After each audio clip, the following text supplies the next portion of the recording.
In the shadow of Donald Trump's re-election in November 2024, Canada's relationship with its southern neighbor has entered a period of escalating strain.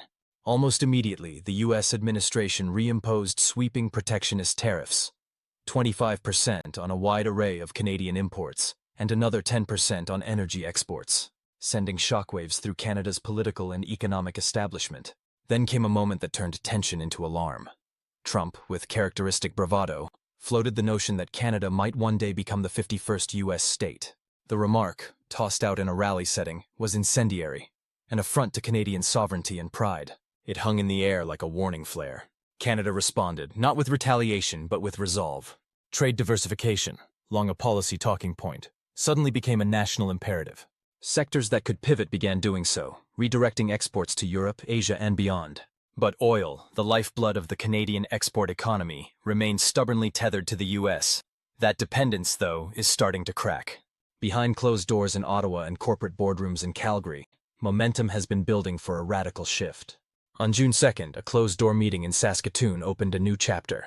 There, Prime Minister Mark Carney sat with all 10 provincial premiers, pressing forward with a singular mission: untangle Canada from the economic vice of U.S. reliance. The oil and gas sector, long dependent on American pipelines and refineries, stood at the center of that storm. As of early June 2025, the numbers tell a story of imbalance. Western Canadian Select, the heavy crude benchmark, is trading at $52.24 a barrel, nearly $8.55 below West Texas Intermediate. That discount, driven by quality differentials and transit bottlenecks, lets the U.S. buy cheap, refine, and sometimes re-export at full price, netting an estimated $19 billion windfall annually.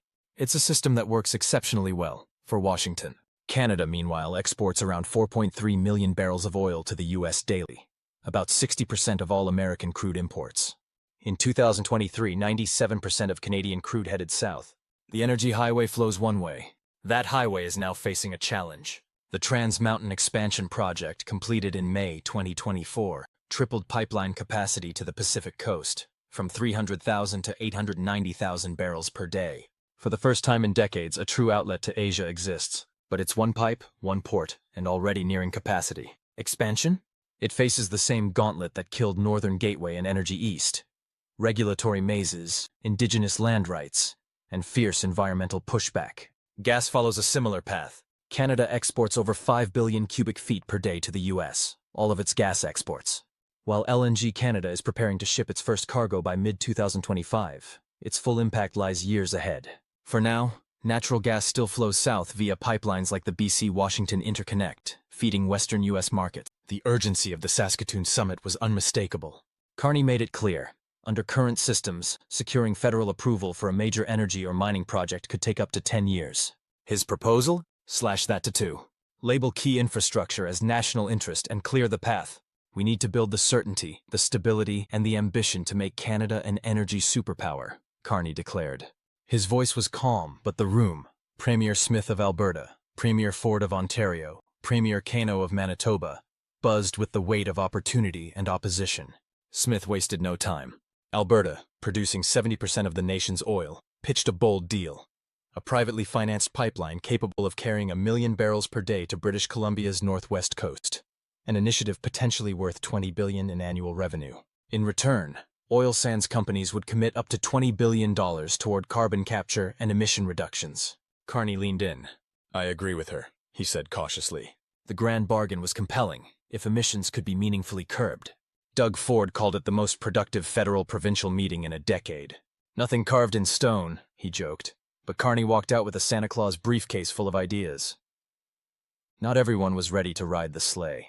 BC's Deputy Premier Nikki Sharma delivered a sharp reminder. Her province remains firmly opposed to any new bitumen pipelines.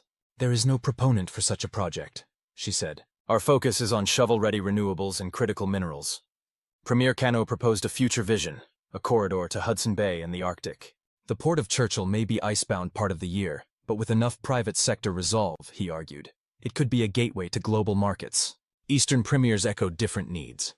Interprovincial energy connectors, lower electricity costs, a real Canadian energy grid, not a patchwork. But even as voices converged on a future beyond the U.S., one question loomed larger than all the rest. Who gets to decide what moves forward? Indigenous leaders, some of whom had not been formally included in the Saskatoon meeting, raised the alarm. Any attempt to curtail our input on projects that cross our territories will be met with resistance, warned an Assembly of First Nations spokesperson. Legal battles seemed all but inevitable if consultation was sidelined. Environmental groups added their voice, cautious but resolute. We cannot abandon our climate targets in the process, said a representative from Environmental Defence Canada, urging the government to make emissions reductions a precondition of fast-tracked approvals. Carney, knowing full well the tightrope he's walking, pointed to the Pathways Alliance, a $20 billion carbon capture initiative from oil sands companies, as a model. We need to decarbonize oil production so that any new exports are aligned with Canada's And still, time ticks forward. Trump's tariffs are real. His rhetoric cuts deep. For Canada, the question is no longer whether it can diversify, it's whether it can do so fast enough. Because the next trade war may not come with a press release. It may come with a pipeline stalled, a court case launched, or a winter port frozen in place. And the cost of hesitation may be sovereignty itself. Mark Carney leaned forward, his voice firm but urgent. Scrapping internal trade obstacles is just as critical as opening new external markets, he said, making the case not as a suggestion, but as a necessity. If provinces could only trade freely among themselves, he argued, it could unlock economic diversification and spark the creation of thousands of new jobs. The urgency wasn't theoretical, it was real, and it was now. Ontario Premier Doug Ford echoed the sentiment with characteristic bluntness. We need to ensure that goods and energy can move coast to coast without provincial roadblocks. Across the table, Quebec's representative emphasized the need for bilingual regulatory alignment, stressing that unity must also honor linguistic and cultural duality. Carney didn't wait. He announced that by late summer, a national framework would be drafted. Ottawa would issue guidelines by mid-July to identify which projects serve the national interest, projects that would bypass bureaucracy and undergo rapid review within a 24-month window.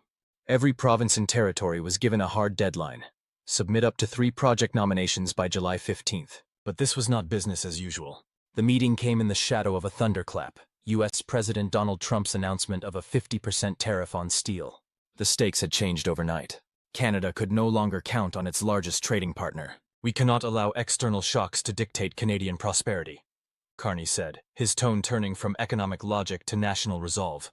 He posed the question hanging unspoken in the air. What's next? What came next was a bold signal. Carney voiced openness to a new pipeline, not one burdened by the past but forged for the future, a route to get Canadian oil to the world, bypassing the United States altogether. But not at any cost. Such a pipeline, he insisted, must be paired with meaningful green investment, climate commitments and energy expansion, 2 imperatives walking the same tightrope. After a long day of deliberations, the Prime Minister stepped forward. It is absolutely in our interest to decarbonize the oil industry, he declared. Around the table, the premiers reached consensus. Canada must build both western and northern trade corridors, yet even consensus was fragile. British Columbia's Deputy Premier, Nikki Chararma, warned of political rifts with Alberta, casting doubt on whether another pipeline through BC was viable. And across any proposed route loomed another challenge: sovereign Indigenous land.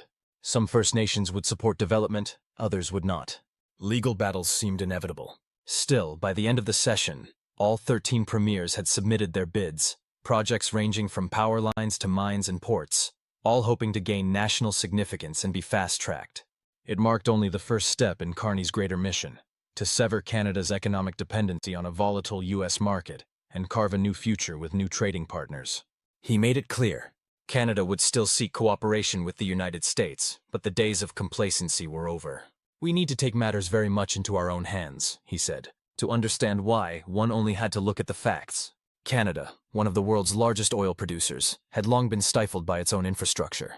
At the center of this bottleneck sat the Trans Mountain Pipeline, Canada's lone route to tidewater.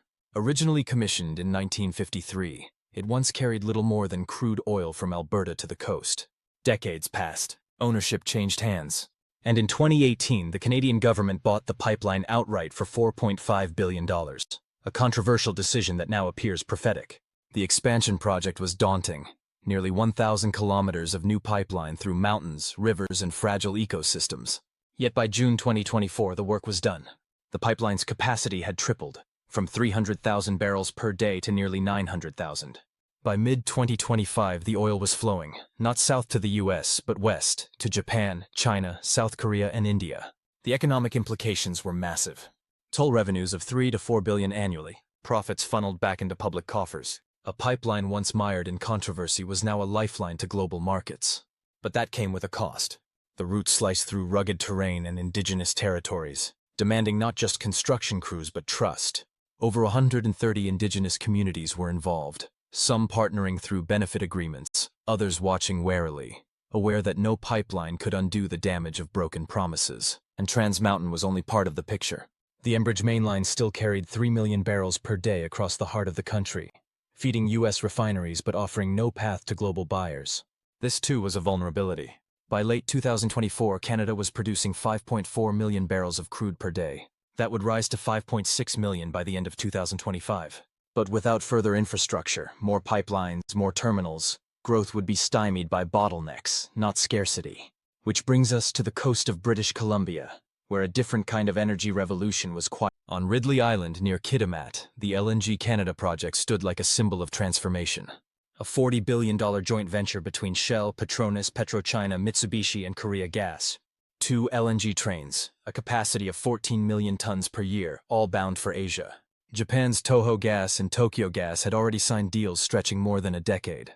Its lifeline was the coastal GasLink pipeline, 670 kilometers from BC's Montney gas fields, now fully operational. By mid-2025, Canada would begin exporting liquefied natural gas on a scale that rivaled global players. But the story didn't end there. Another contender, Woodfibre LNG, was rising near Squamish. Backed by Pacific Energy and Sumitomo, it promised 2.1 million tons per year by 2027, powered not by fossil fuels but by clean BC hydro. It had community support, marine permits, and a pipeline expansion of its own. These were not just energy projects. They were turning points. Canada, once shackled to the U.S. pipeline grid, was now positioning itself as a serious player in global LNG markets. And that, Carney knew, was how you reclaim sovereignty. Not just political, but economic. As the session closed, the air in Ottawa was different, charged, uncertain, but purposeful. Carney would reconvene with premiers in September. Guidelines would be assessed. Projects would be chosen. And the path forward, though steep and contested, was clearer than it had been in years. The question was no longer, what's next? It was, how fast can we get there before the world leaves us behind?